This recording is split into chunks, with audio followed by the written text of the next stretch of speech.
Good morning, everybody. Father Miller here. Welcome back to the Nerd Father. This is episode 4, I believe, and our Fans and Faith talk with the Rabbi. And happy to There host you it on go. my channel this week. I nearly ran out of fingers and toes soon that I'll be able to count on. So we were just talking. We were just talking before we went live about our different food customs. I would say, wouldn't that be the right word? Dietary customs.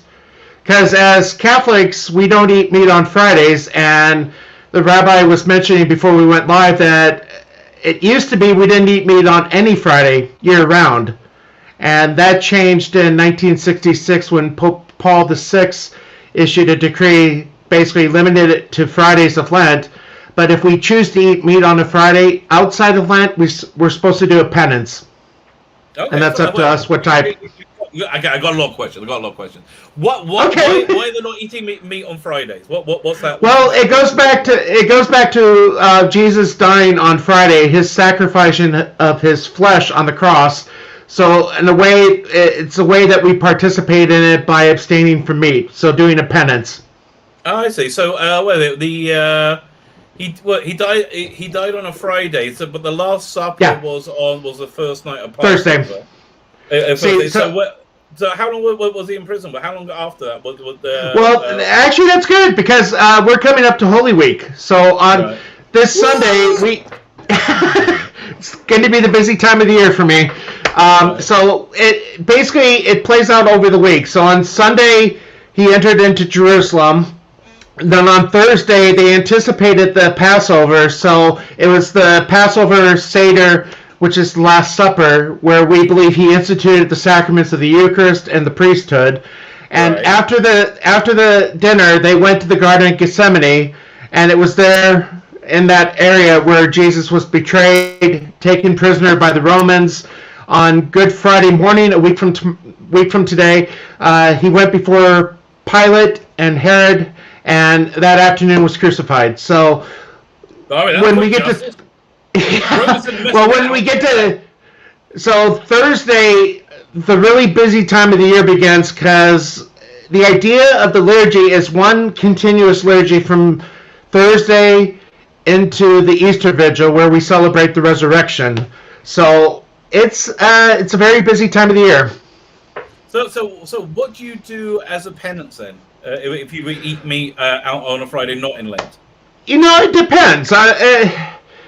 It really depends. I'm not perfect on it. I have to keep reminding myself because I was never taught that when I was growing up. So it might be like a few extra. Well, it's different for everybody. I mean, it should be more than a thank you God type thing. It could be maybe a decade of the Rosary. It could be a few Hail Marys or Our Fathers. Wait. What's a decade? What? What's a decade of the Rosary? Okay, so I actually have my Rosary here. Right. Interesting thing about the history of the Rosary. So it is made up of 50 beads. Right. And the idea was it was only the monks in the monasteries who prayed all the Psalms. And it was a way for the lay people, the average people, who didn't have Bibles to be able to participate by reciting the Rosary, praying. Basically, within the Rosary is 50 Hail Marys. So the idea was if you did a full Rosary at the time, 3 sets of mysteries, you would, in the time, basically pray all the Psalms. Okay, but the Rosary is broken up into 5 sets of meditations within each. There's the glorious mysteries, the joyful mysteries, the sorrowful mysteries. Each one of them have 5 things to meditate on. So like next week, for the sorrowful mysteries, it would be the agony in the garden. Then you'd pray 10 Hail Marys. The scourging at the pillar, another 10 Hail Marys. The crowning with thorns, another 10 Hail Marys. The carrying of the cross, another 10 Hail Marys. And then the crucifixion, another 10 Hail Marys. You see, I think you should get 10. I don't think you're portioning it out properly. I think you should get more Hail Marys for the crucifix, which has got to be worse, right? That's got to be the worst bit. Yes, but I mean, the idea is it's So the other mysteries would be like the joyful. So it's the Annunciation, which we just celebrated yesterday, 9 months from Christmas, where we believe the Archangel Gabriel appeared to Mary to let her know that she's to be the Mother of God. And so the joyful would be the Annunciation, then Mary visiting her cousin Elizabeth, who was the mother of John the Baptist. I'm totally blanking. It's like I was on a stream the other day trying to list my favorite Star Trek episodes, and it's like, when you're trying to, you blank when you're trying to list them. It's always the way. It's always the way. Oh, the Nativity. The Nativity, then the I know my mysteries. I'm totally blanking on the fourth. Why are they called the mysteries? Just things to meditate upon. Okay. I mean, so the idea is when we're praying like the Nativity, the third mystery of the joyful mysteries would be the Nativity. So the idea is, as you're praying, just to meditate upon the birth of Christ, maybe what it was like to be in the stable, just the whole thing. Because in Judaism, prayer it used to be a non-regimented thing, right? But when about 2,000 years ago, there was the men of the Great Assembly, the Sanhedrin. They consecrated the prayer book called the Siddur, and they got some. So we have like 3 sets of prayers during the day, 3 services during the day. Like Muslims have, I think, 5. We're 3. But they're broken down into they're into 18 blessings. It's actually 19 ones. They added an extra one in. But it's broken down into a very like specific way. Do you have that kind of like structure, or is it all like freeform? Okay, so the idea is that we're not required to pray the Rosary, right? But as I was mentioning, I think it was the last stream. So this is my prayer book that I am required to pray every day. And this is the thing that's...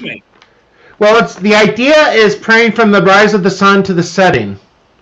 Right. So it's broken up into 5, what's known as 5 different hours. So morning prayer, daytime prayer, evening prayer, night prayer, and then sometime within it would be the office readings. And this is, for me, this is how I participate like the monks of old, praying the Psalms. Right. So this is one of 4 volumes. Okay. So it's basically Psalms. You go through Psalms every day? Yeah. Oh, yeah. Yeah. So let me see. I'm just looking for it today. My ribbon came out, so let's see. I have to find what. So this morning we are in week 1. It's broken up into 4 different weeks. So this morning, for morning prayer, I'll be praying Psalm 51, the Canticle from Isaiah 45, and then Psalm 100.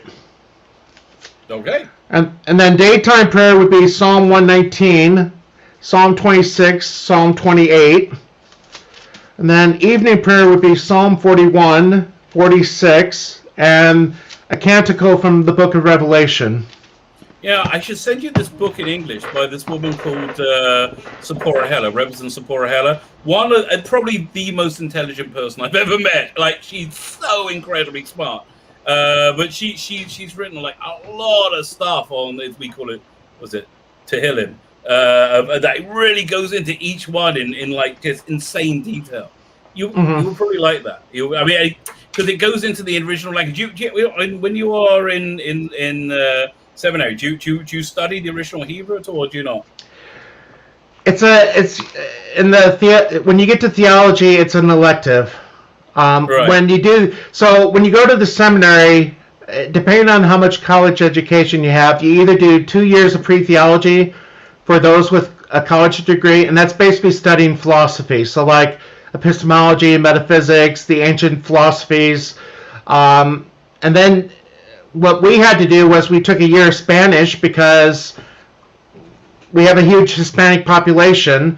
Right. We take a year of Greek because the New Testament was written in Greek. And what sucked was I had to take a year of Latin at the same time as I'm taking a year of Spanish. Oh man, that's gonna be confusing. And I had never taken foreign language before. So to learn two of them at the same time stunk. Yeah, that's really rough. Actually. So I got to ask you a question. That makes me think of a question. What is it that led you to this life? How did you end up being a father? Well, it's a good question. No, we would call this our vocation story. Right. So basically, when I went to college, I went with the idea that I was going to do a computer science business degree because I've always been interested in computers. It was during my first year of college, during the summer, I was trying to figure out what I wanted to do with my life, and the idea of the priesthood came to mind. And that's the last thing I wanted to think of. You know, that's a strange thing. It's like I wanted to get married. I wanted to have kids. And I'm like, okay, you want me to be a priest? Give me a sign. Well, next week our pastor was away on vacation. The vocation director for the diocese came. Okay. And he's the one that, it's like, okay, that's a pretty good sign.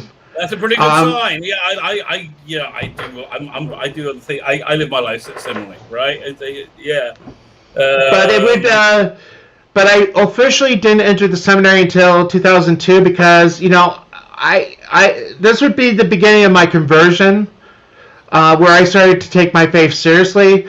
As I told my people, it's like I went to Mass every single Sunday. I never missed. Because we believe it's a sin if you miss Mass on Sundays. It's a serious sin if you miss Mass on Sundays, because it's part of the commandment to keep holy the Lord's Day. But I started going to daily Mass. I started praying the Rosary, and I just kept feeling drawn towards this. And when I graduated from college, I had, and this was in the early 90s, so I had taught myself HTML, and I started my own little Catholic website, which got hit a lot. At the time, if you typed in Catholic on Google, I was coming up number 30 for the word Catholic, which is pretty good. But the thing is, when I was working, I still had thoughts, maybe I'm supposed to be a priest. And the worst part is when you're dating, it's like, okay, am I supposed to be married or am I to be a priest? So I came to the point. I can't. It's like I can't imagine. I can't imagine what that's like. Well, that's the purpose of the seminary. So I entered the seminary with the idea I want to get this settled once and for all. Is this what I'm supposed to do? And if you enter the seminary and you don't like the life, you don't like the studies, you don't like getting up early in the morning, it's probably a good sign that you're not meant to be a priest.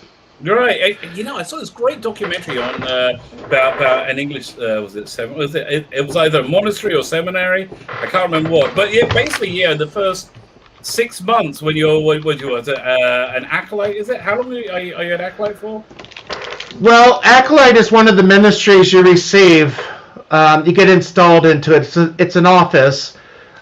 Basically, acolyte allows you to help prepare the altar, distribute communion, and purifying the vessels. Okay, can't be that then, because this was like they didn't let anybody like really join until they lived that life like 6 months or something. Okay. Oh, let's see. I'm just looking for something, an article I think you'll be interested in. Let's see. Yeah, so I entered the seminary in 2002. I did 2 years of philosophy and language studies, and then my bishop sent me to Philadelphia, where I did 4 years of theology. Okay. How's this? What we're looking at hasn't come up yet. Okay, sorry, it froze up. There you go.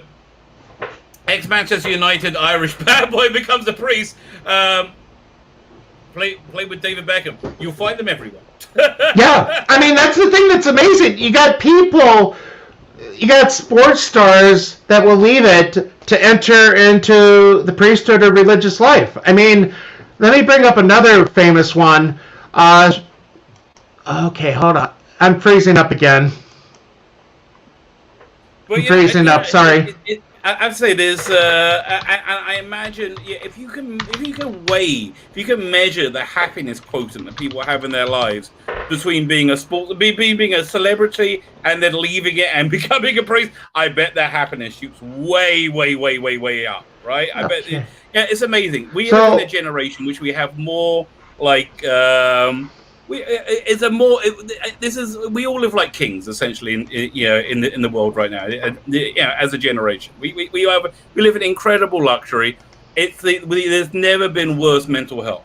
There's never been a higher suicide rate than there is now, right? It's that people there's this insane idea people have that if you have a lot of money and have a lot of things and have a lot of success, you will be happy. But it's just not true. You have to have this like internal peace for happiness. And speaking success, you don't have it. Speaking of not true, I gotta respond to Soul here. The worst thing about people who fall out of the seminary is they become the most despicable, hated people in the world. Not true. They become lawyers. The idea is if you go into the seminary, it's not guaranteed that you're going to be a priest. It's the whole idea is discerning if this is what God's will is for you. And a lot of people that I know that have left the seminary turned out to be really stronger Catholics and better fathers for having gone through it. And I'm freezing up again. I remember once when I was in seminary. I'm like very friendly with this guy now. He left, but he did this cartoon, this comic, a one-page comic of like somebody being pulled into our yeshiva, the seminary, and all of a sudden, because we did a lot of outreach, we got people who weren't religious to go to like Jewish classes and things like that, which is what essentially happened to me. But so he did this like comedic thing, and the rabbis there didn't know how to deal with it, didn't know how to process it at all. Like what is this? This is crazy. Okay, your computer's frozen, so you're on the other one. Okay, fine. Can you hear me? Yeah, I can hear you fine. Okay, my screen is frozen, but I guess my mic is still working. I don't know if my screen is working. Your screen's working fine. Your screen's working. Okay, if you can at any point click off the executive producer Sol Leibowitz's comment. Yeah, that's the problem. As I'm trying to do this, it's like, okay, let me try to close a few windows. That's usually the problem. Yeah, okay, fine. So listen. Hold on, I might have to free up. Go ahead. While you're working that out, well, I can move on to the other thing we were talking about. You said you had your mock Seder, which I'm doing on Saturday night. I made my real one. But you said you couldn't get lamb. You couldn't get lamb. Yeah. You got a nice food shop, right? Which sounds bad. Well, that's what I was telling her. It's like, oh dear. But not so much. We're eating pork at a Jewish Seder. Listen, there's many. I think majority of Jews would be fine with it, right? Many was a Reform Seder. They have no problem with that at all. But you managed to click off one thing. There you go. That's I can see your mouse moving. Okay. But so yeah. Okay, so I wanted to tell you, you didn't do so bad because you're not allowed to have lamb at a Seder. So the idea behind that is. It used to be the Seder used to be this like central. It still is this central part in Judaism, and it's called it's a reflection. It's called a tikkun, a fixing for there's a scene in the Bible in Genesis where the brothers the 10 brothers at the time had captured Joseph, right, and they put him into this pit. And they were trying to decide what to do with him. They decided, and it was who was it? Somebody decided to sell him rather than kill him. One of the brothers, right? I can't remember which one. Anyway, but they decided to sell him, and then and as he was screaming for help, as Joseph was screaming for help, the brothers sat and they had a meal together. It's one of the few things they said. They sat and they had a meal together. While their brother was screaming, right? Well, screaming for help. So not good.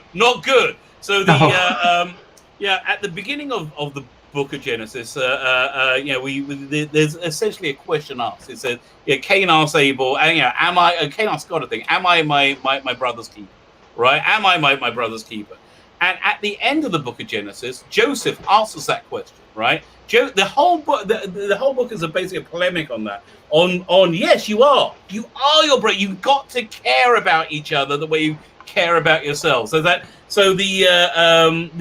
idea of a Seder is it's when a family get together and they eat together. They recount the story together. They recount the story of our people together. And what we do it in when we're not excluding anybody, and we do it in love, and harmony. It's a way to tikkun. I'm trying to think of a best way to translate it. It's a way to reverse that negative energy of that meal, of the meal, of the brothers. The incredible thing is, about the whole story of Joseph and his brothers. They still thought they were right. Right up until they never let him back into the family. They always thought that they were going to be killed by him, or they always thought that. Which I think we see in the world today. The world is very polarized, and everybody thinks they're right. Everybody is in very little doubt. They are completely and 100% right. Which maybe on the but anyway, the idea. So the Passover service was everybody would go to Jerusalem, and you would all register on a sheet together in groups, in friends and family, and you have to register on it to eat it together. So then the Jewish temple was destroyed. And this is the first time the temple was destroyed, it was like 70 years. So we figured, it'll be fine, no worries. The generation or two, nothing to worry about. It's been 2,000 years. It's been 2,000 years. So so when they instituted this thing to replace Passover, the Seder where we talk and recount it, they specifically forbade the eating of roast lamb because you should feel that you're not at the temple. In fact, at the Seder ends, we sing a song called Hoshana Haba B'Yerushalayim, and next year we will be in Jerusalem. That's our fervent hope. That's hoping next year's the year. Hoping this year. So if they're in Jerusalem, do they still say next year in Jerusalem? Yeah. Because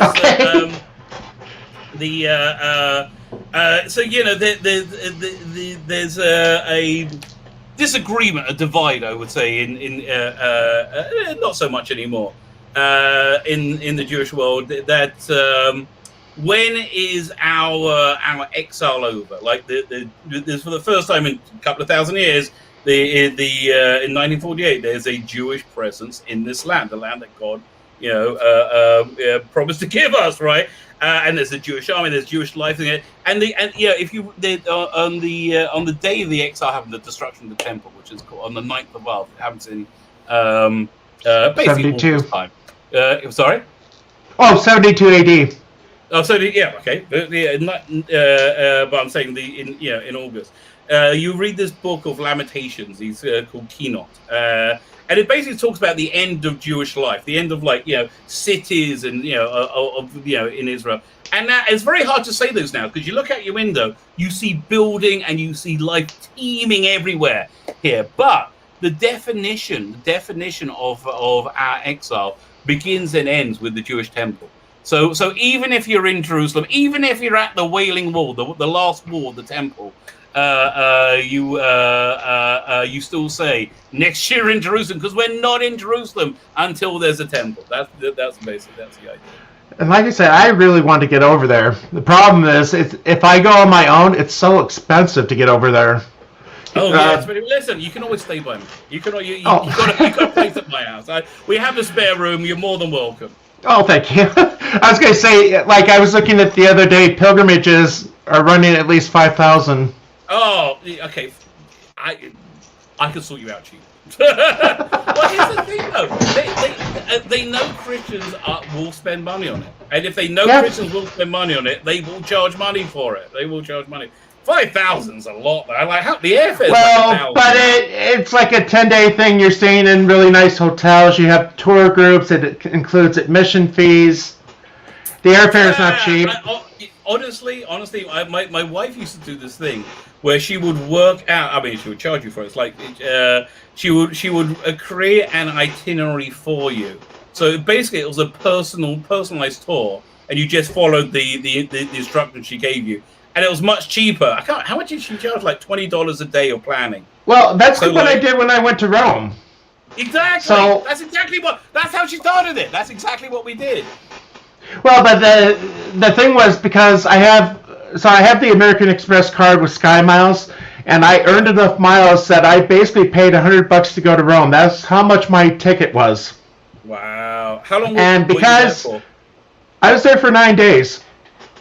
Yeah. I would have thought you being a priest, there would be a Catholic priest. There would be a place they could put you guys up, right? You would think, but no. I mean, like it's not like they don't have a spare room or two in the Vatican. It's a big place. I actually stayed at it wasn't exactly a monastery, but it was it was right next to a church. It was kind of a religious order that runs this hostel type thing. And I think my room was about €70 a night. Yeah, that's the going rate for Rome. Right. That's about where we were. But the thing that was nice is because I basically had a dirt cheap flight, I paid extra to go on guided tours. So like the tour of the Colosseum, I got to say Mass. I got to celebrate Mass in the catacomb, which was really neat. Nice. And I did get to say Mass in the Vatican, so that was kind of the highlight. Wow, very, very cool. So, listen. I mean, are you?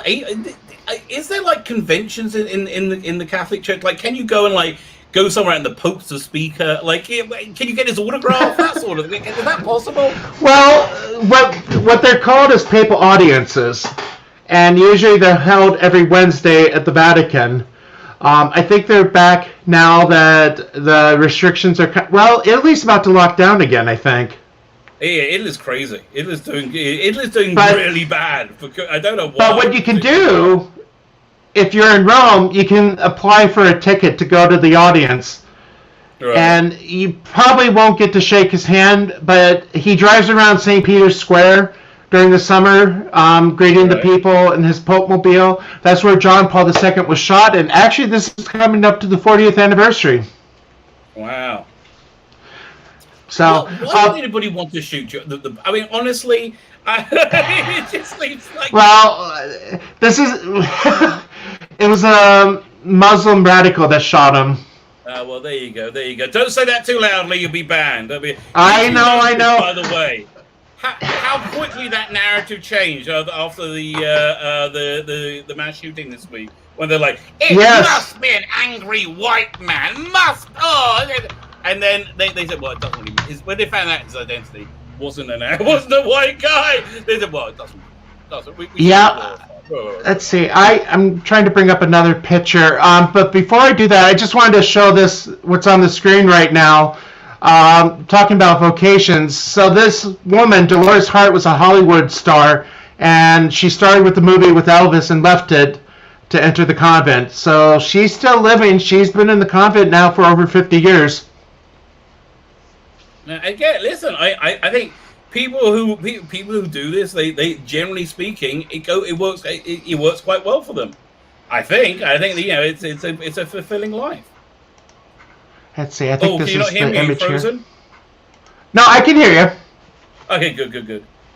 So this was the guy that shot John Paul. This was one of the famous images. I think it was like a year or two afterwards that John Paul went to meet him in the prison and forgave him for shooting him. Wow, that's so good. And listen, if you ever get in an argument, if you're ever on Twitter, you're in arguments often. Just stay away from them. If you're ever in an argument, the way to always overcome is follow that example. Well, look at what they're doing to EVS. They're going after Jeremy from the Quartering, Geeks and Gamers. I mean, those two women that wrote the hit piece on them. They're going after everybody. They're going after me. They didn't demonetize my channel. Right? I can't believe that. I mean, I can because of the stuff you were talking about, but it's like... There's a purge going on. There is two sides of the cultural aisle, and we're on the wrong side. Which I think puts us on the right side. I've always been a bit of a rebel, right?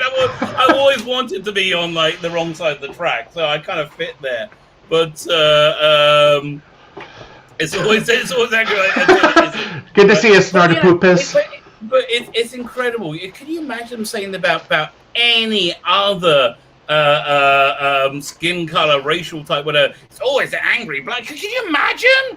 Nobody would say that. Let me see if I can find out the. Let me see if I can find Ilhan Omar is a Somalian born. She's in the house.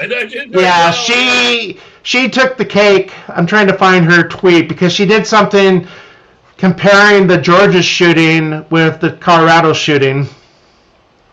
Okay. Basically blaming racism in one and not the other. Well, I mean, listen. I believe the guy in the second one was of Syrian descent. So if the former president was currently the president, if the person who may have won the election was the actual president, if that happened, we lived in that crazy world, we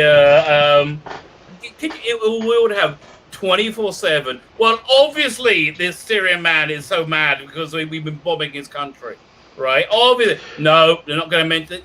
It's so transparently obvious. There is no universal standard. It's so transparently obvious.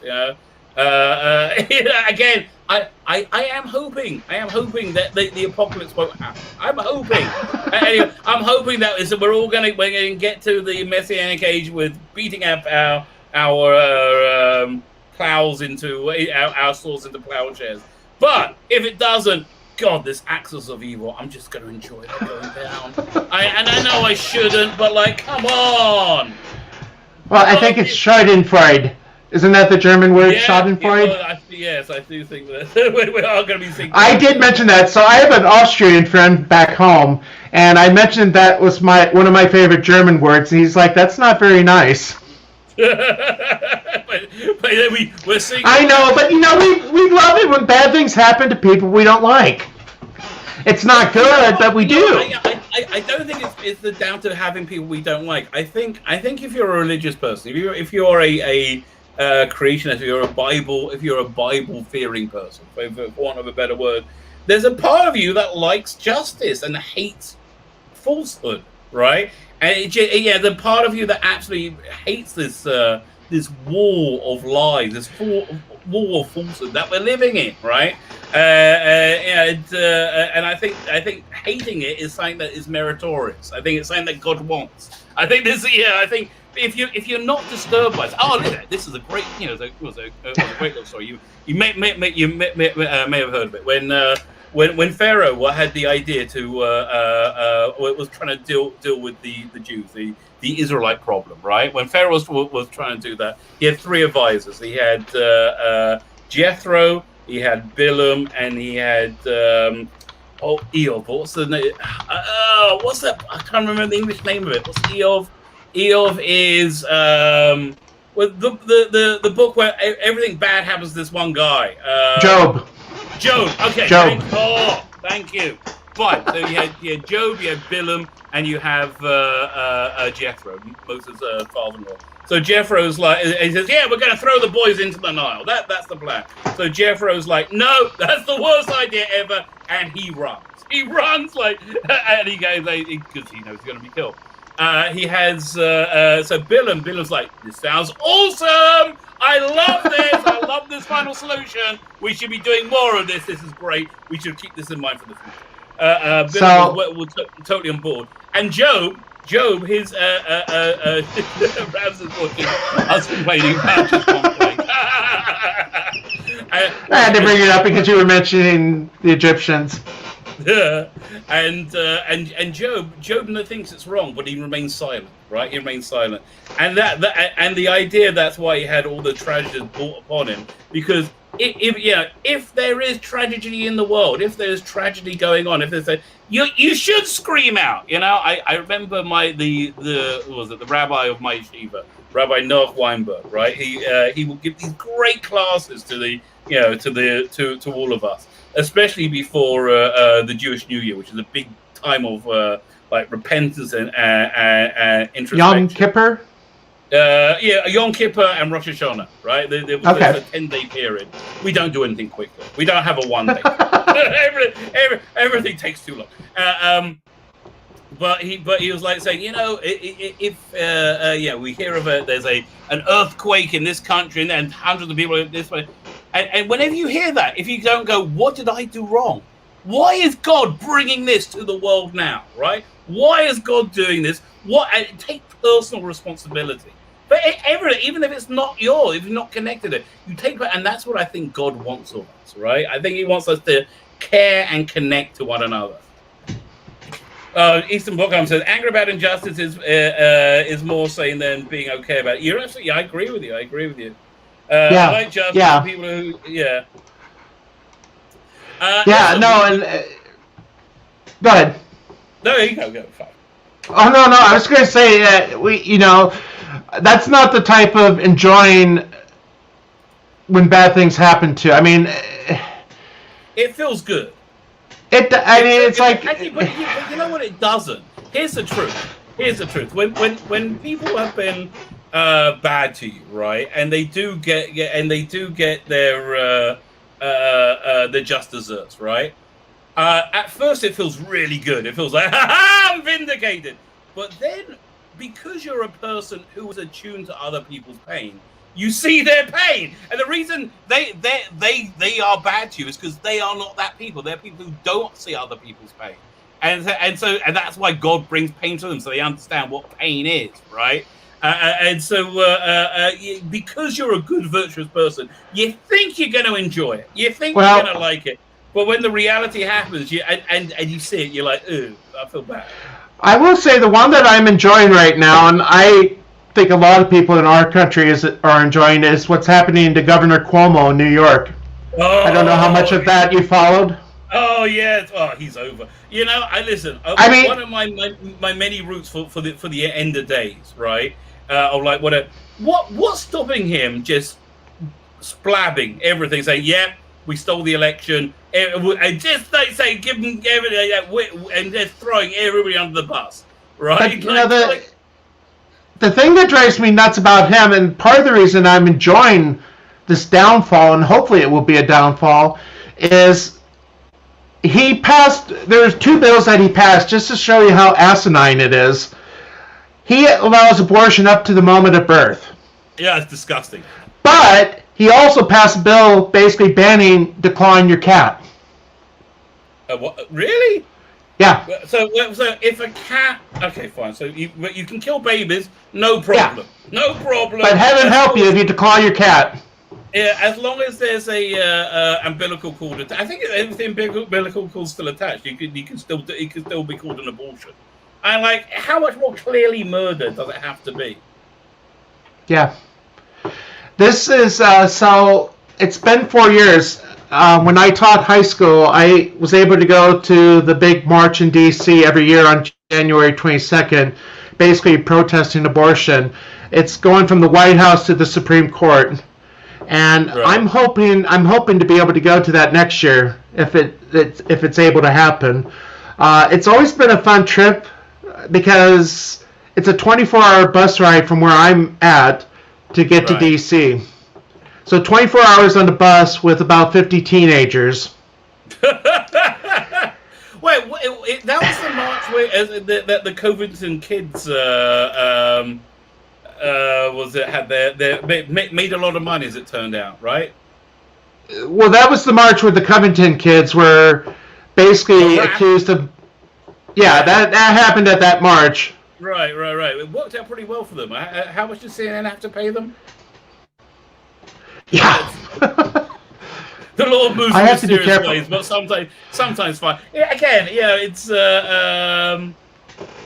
poetic justice. Listen, I think God loves justice. God loves compassion. God loves justice. This is why I hate our media, because when I first saw the video, it's like, kid, you just destroyed your future, but it was taken out of context. Yeah. It was only when the full video came out, it's like the kid was in the right. This guy's a nut job. Right. They came up and tried to. Yeah, that's why the media that's why they're all imploding. That's why because who cares what the media says? It's like it's an echo. It's an absolute echo chamber. I mean, look at the kids in cages nonsense. None of them gave a damn. None of them gave a damn. Now there are more kids in more cages, and it's all okay, baby. It's all right. It's because Orange Man's not in office. Yeah, and I tell you, it's a pretty bad strategy because, eventually it's going to be your fault, right? Eventually, So I don't remember which year it was, but I had fun because Justin Bieber was really popular at the time, and this is when he got arrested for something. So I got to do the breaking news that Justin Bieber was arrested over the PA system. That was fun. That was fun. I can imagine. Who wouldn't enjoy hearing about Justin Bieber being arrested? Is he still around? Yeah, unfortunately he is. But I don't think he's. Well, he's. I gotta be careful how I say it. I mean, if you've seen pictures of him, he's basically defaced his whole body with tattoos. What can you do? What indeed can you do? It's I don't know. Again, listen. It's amazing to me that when it came out that was it Marilyn Manson, the very satanic looking Marilyn Manson was apparently not so nice to women or something. Everyone was like, "Oh my God, really? I mean, what did you expect? Really?" It does. It's. How do you expect anything else? Yes or no? Does God help? Does God help it when people with little power are hurt by people with power or by fake advocates? Well, listen, I believe so. I believe so. But I believe I believe that life is only a small part of the picture, right? I believe this life is only a small part of the picture, and I think ultimately there's complete and total justice. That's what I believe. Oh, that's the thing that always gives me hope when bad things happen. It's like, if they don't get justice in this world, and if they don't repent, they will get it in the next. Exactly, and it's like, I look. The worst of it is when it's people who pretend they're religious, right? It's I just hate that hypocrisy. That's what it is. Okay, so it's massive. I'll show you the one that really drove me nuts. I probably shouldn't show it on here, but I will. There was a priest in New Orleans that got into major trouble, and rightly so. Let's see if I can find this. You want to talk about demonic? This is a good example here. Let me bring it up. And this is going to talk about sacrilege.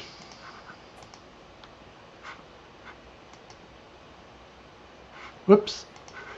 Okay, there it is. Obscenity charges dropped against priests who had threesome with. Really? Yeah. I didn't think that's how you spelled Dominic. Well, it's British. Although I've never seen the plural. So wait, go on. So is this something he paid for? Well, the thing that they filmed it. They were filming it in the church. And this was done like in the middle of the night. So what happened was, and rightly so, because they were doing it on the altar, which is consecrated, the bishop took the altar out of the church and burned it. Well, because it had been desecrated. You do. Yeah. So they I think it was just recently they put the new altar in and reconsecrated it. But I mean, that's the thing that drives me nuts. I mean, this guy, I hope he repents. It's like, I don't know if you know about Theodore McCarrick, former Cardinal McCarrick. He was like the highest ranked cardinal in America. He had a lot of power. He was the Archbishop of D.C., and it turned out he was a big-time pedophile. Not only was he removed, he was kicked out of the church, laicized. Wow. So when he dies, he will not have a priest's funeral. He's no longer to be called Cardinal. He's Ted McCarrick. Mr. McCarrick is how we refer to him now. Was he arrested? Is he in prison? I think the part of the problem was it happened so long ago that he could not be. But the thing is, he's been laicized. Okay. Kicked out of the priesthood. All right. So what's his date? What's he do now? I don't. Well, he's 90, so I don't know. Oh man, and as I was saying, I hope and pray he repents. I seriously do, because I don't remember which layer of hell it is in Dante's Inferno. If he does not repent, he's I mean, Jesus' parents in the bottom one. That's what I remember. He's right full time, right? I mean, one of the sayings of Jesus is, "It would be better for you to have a millstone tied around your neck and thrown into the ocean than to cause one of the little ones scandal." Yeah, I say that. So, and you know, listen, it's not people in power. People in power always get it always happens. Yeah, there was this rabbi who was a tutor. Who I'm not sure how far it went. I know he touched the boys he was tutoring. So one of the boys when he was older, he hid a camera on him, and the guy confessed to him, and he said, "I'm sorry, I shouldn't have done." He was crying, and I think he believes it as well. But like, I don't understand. Listen, I consider myself a reasonably dirty person. I mean, I do. I know. Well, I did see your Scarlett Johansson picture. Oh my god! That was great. She is a pretty woman. I will admit that. Oh my god! Yeah, listen, but it's it never occurred to me to touch anybody I wasn't supposed to. It's not even like I thought went through and said, well, wouldn't it be great if I could do that? No, never. And then that's an adult, somebody on my level. But a child, what's wrong with you? I tell you, there's a special place in hell for those people. Oh yes. But I'm trying to find out. I hope everybody does repents in this world. I think it's better for you. Listen, if you're unsure whether you should or not, it's whatever embarrassment you will go through whatever pain you will go through is so much lesser than by not repenting. I got a great story for you, great biblical story, one of my favorite parts of the Bible, right? The story of Judah and Tamar, right, which is a really weird story. With but the denouement of that. So after the brothers sold Joseph, Judah wasn't there. He was really pissed off. It's kind of like the Knights of the Round Table. They all kind of split off, right? They all go and have their own thing. So Judah, he has children, and so the first son gets married to this woman called Tamar, who's so incredibly beautiful. He doesn't want her to become pregnant, so he. During the marital act, he pulls out before he completes, and God's mad at that, and so he strikes him down, and that guy's killed. So there was this thing back then called Yibum, that if somebody gets married, they don't have children, they can then marry. They then marry the brother. Yes. They're unmarried. Yes. And the line continues that way. The woman can say no. Everybody can say no in this. There's no shock. So but that happens, right? But the brother is like, this woman is so gorgeous, I'm not going to get her pregnant. Does the same thing, killed, right? So but then Judah won't release her to get married to somebody else. So she becomes like stuck in limbo, right? So then she has this like weird plan. She disguises herself as a prostitute, right? And then as Judah's walking by, and then he's God infuses him with this incredible lust. And then he goes and he pays her, and he gives her his cloak and his staff, right, as guarantee for payment. And then he sends a sheep back or whatever it is going to pay her with, and she's gone, right? So then Tamar, she's pregnant. So finally she's pregnant now by Judah, and so she gets she's an adulteress, and she's going to be put to death. And she says, the person who got me pregnant owns this jacket. Owns this jacket. And he holds up the jacket, saying, "Do you know who this jacket is?" So here's the great bit about it. And if I ever do this as a comic book or something like that, I'm going to really do this.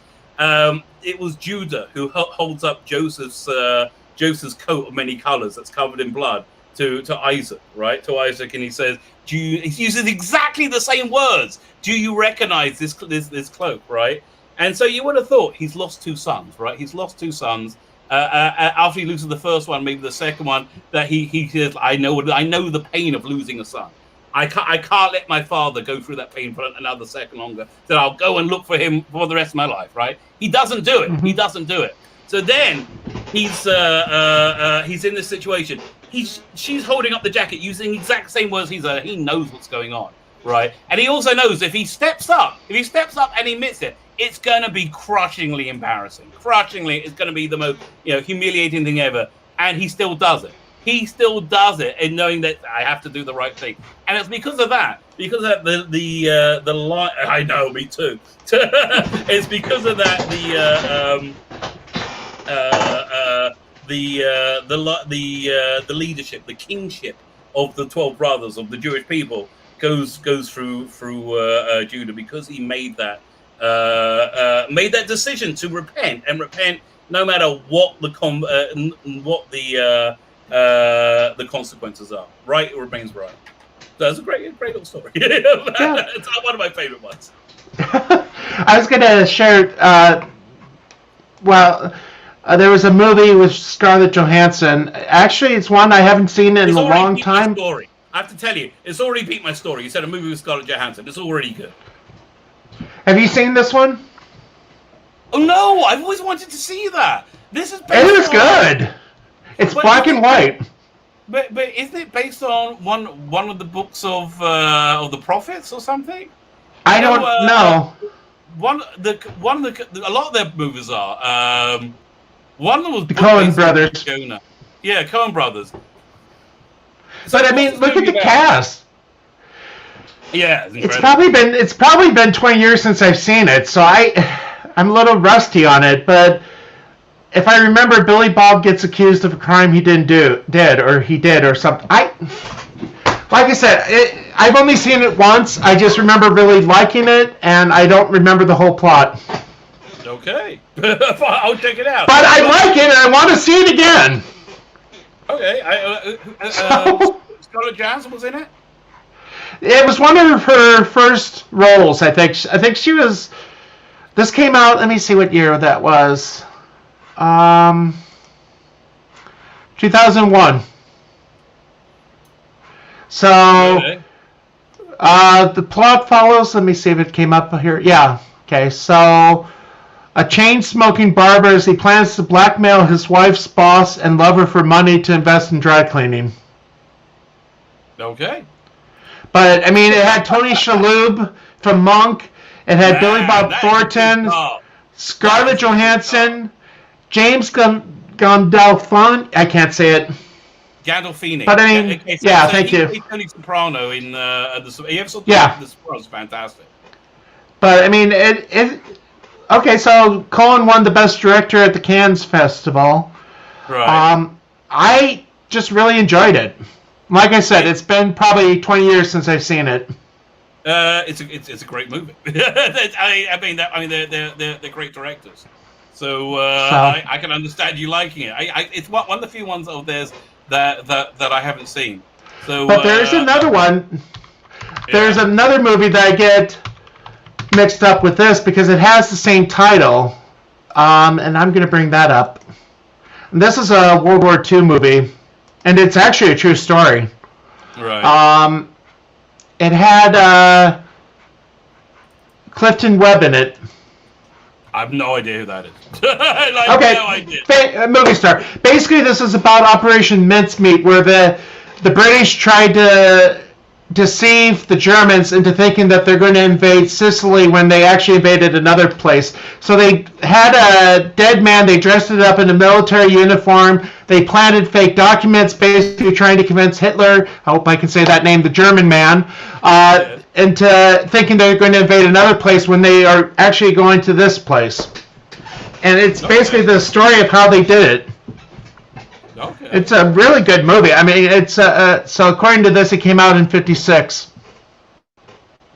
Okay. Actually, is it the same movie? I mean, is it the same? No, it's kind of the same title, but The Man Who Never Was and whatever the other one was. Okay, so correspondents trying to suggest that the Allies were going to invade Greece when Sicily was the main target.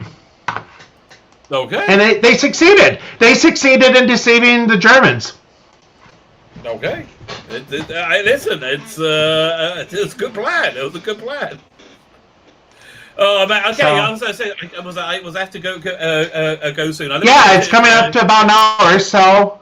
Right, but so my two day before for Passover jobs are: we have to go at about 10 in the morning. Everybody makes these little bonfires, and you you do your search for leaven. You search for bread the night before, and you collect it up, and you go and burn them. So I had to rush out and do that day. But the really hard job which I had to do, and I nearly vomited. It was really tough this year.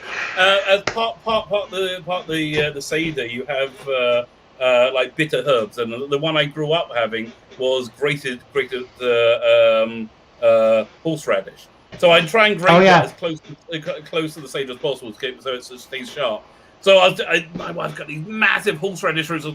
I'm telling you, I was wearing a mask. Because there was going in my nose, my eyes were streaming. It was a nightmare. It was a nightmare. But I believe it. So, are you free for next week then? Oh yeah. Next week. I have to. 1 second. Let me check. Because I know for me, I'll be free even though it's Good Friday. Hang on 1 second. The Passover is what's it? 2021. So it ends. Oh, it should be fine. It should. If Passover ends on April the 3rd, so then if it's not, I'll let you know. But I should be fine. I should. Okay. As long as it's not a Jewish holiday, I'm okay. Clifton Webb refused to shave his moustache for the man who was never there, and wore a fake beard for the movie because he was that Royal Navy officer who could not wear moustaches. Okay. But yeah, so well, again, thank you everybody for joining us. This has been fun. Like I said, I've been really enjoying these streams. Get to learn a lot about our different faiths. Get to talk nerd stuff. So we'll plan on next week. For those watching, make sure you subscribe to the Rabbi's channel. The link's in the description. If you're watching from the Rabbi's channel, please subscribe to mine. So with that, we will catch up with everybody. I'm looking for the video. So until next week, God bless.